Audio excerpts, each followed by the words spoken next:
چلیں رضا صاحب فرما رہے ہیں گھبرانے کا وقت ہو گیا ہے.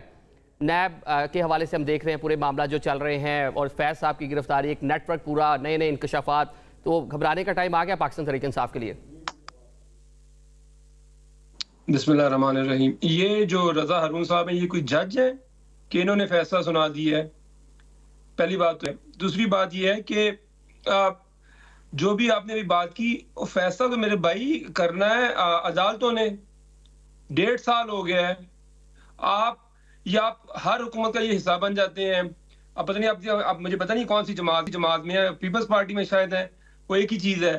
اور وہ عوام کی ایشوز ان کے بارے میں بات کریں آپ, وہ عدالتیں فیصلہ کر لیں گی 1.5 سال. اور عمران خان کی انہوں نے بات کی, وہ ایمان والا آدمی ہے, ٹھیک ہے نا.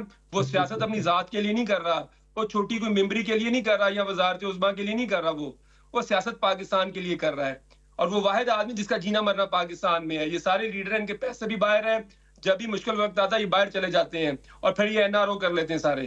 تو اس لیے ہمیں کوئی فکر اس کو کرنی چاہیے جس نے کوئی غلط کام کیا ہو. ہم تو بار بار کہہ رہے ہیں کہ بھائی جی جس نے غلط کام کیا اس کو آپ سزائیں دیں, اور یہ بس کر دیں. آپ یہ لوگ 1.5 سال سے دیکھ رہے ہیں, ایک ہی بات آپ بار بار ٹی وی شو میں آپ کے ایک ہی بات آپ کری جا رہے ہیں, ٹھیک ہے.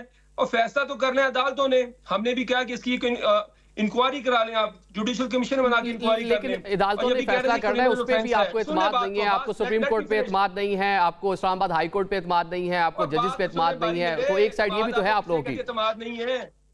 وہ اعتماد بات تو سن لیں بھائی میرے, آپ نے بات میری پوری تو دیں. کس نے کہہ دیا اعتماد نہیں ہے؟ کس نے کہہ دیا آپ کو اعتماد نہیں ہے؟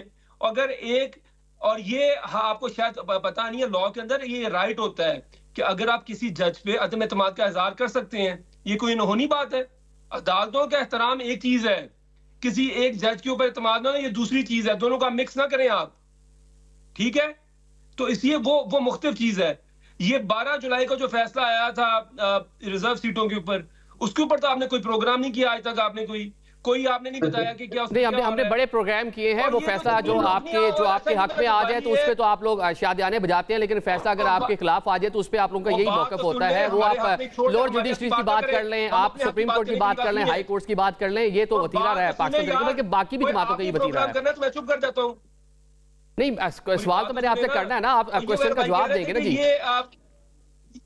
یہ ری کاؤنٹنگ کی جو آپ نے نہیں دینا, پہلے میرا پہلے ورژن تو پورا سن لیں آپ, پھر بعد آپ پورا بات کر لیجئے گا. دوسرا یہ جو رضا ہارون صاحب فرما رہے تھے کہ یہ جو ری کاؤنٹنگ, آپ کیونکہ یہ شاید یہ کبھی الیکشن لڑ کے شاید کبھی آئے نہیں, مجھے معلوم نہیں ہے. ان کو پتا ہونا چاہیے, بڑے یہ سینئر پولیٹیشین ہے, کہ فارم 49 کے بعد ری کاؤنٹنگ نہیں ہو سکتی. RO ری کاؤنٹنگ نہیں کر سکتا, اس کے لیے ٹرائبونلز ہوتے ہیں, ٹھیک ہے. تو وہ RO نے ری کاؤنٹنگ کیسے کر دی تھی؟ وہ ہماری جو 2 سیٹوں کی بات کر رہے ہیں, 11,000 کی لیڈ تھی, اور پتن کی رپورٹ ہی آپ پڑھ لیں, اور 13,000 ووٹ ریجیکٹ کیا, 13,000 PTI کا ووٹ ریجیکٹ کر دیا. اور یار یہ آپ کس طرح کی باتیں کر رہے ہیں؟ بات ہے ریئل ایشوز کے اوپر ہیں. ہم کھڑے ہیں 8 فروری کو PTI ہینڈز ڈاؤن سارا الیکشن جیت گئی تھی, ٹھیک ہے. یہ پورے پاکستان کو پتا ہے. جس کو نہیں پتا یا وہ جھوٹ بول رہا ہے یا اس کا علم ناقص ہے. تو ہم تو بات یہ کر رہے ہیں, اور ہم بار بار کہہ رہے ہیں یار امپارشل آپ انکوائری کرائیں, جو بھی قصوروار ہے اس کو آپ ذمہ دار ٹھہرائیں. چلے سارے 9 میں ہی ہو, باقی معاملات ہو, ویڈیوز موجود ہیں, آڈیوز موجود ہیں, کون کہاں تھا, وہ ساری چیزیں موجود ہیں. اس کی انکوائری ہوگی, اس کے اوپر جو آگے انویسٹیگیشن ہوگی, سزائیں ہوگی, تو ڈیفینیٹلی آپ ہوپ فلی آپ اس کو ایکسیپٹ کر لیں گے. چلیں کیسر صاحب, کیسر شیخ صاحب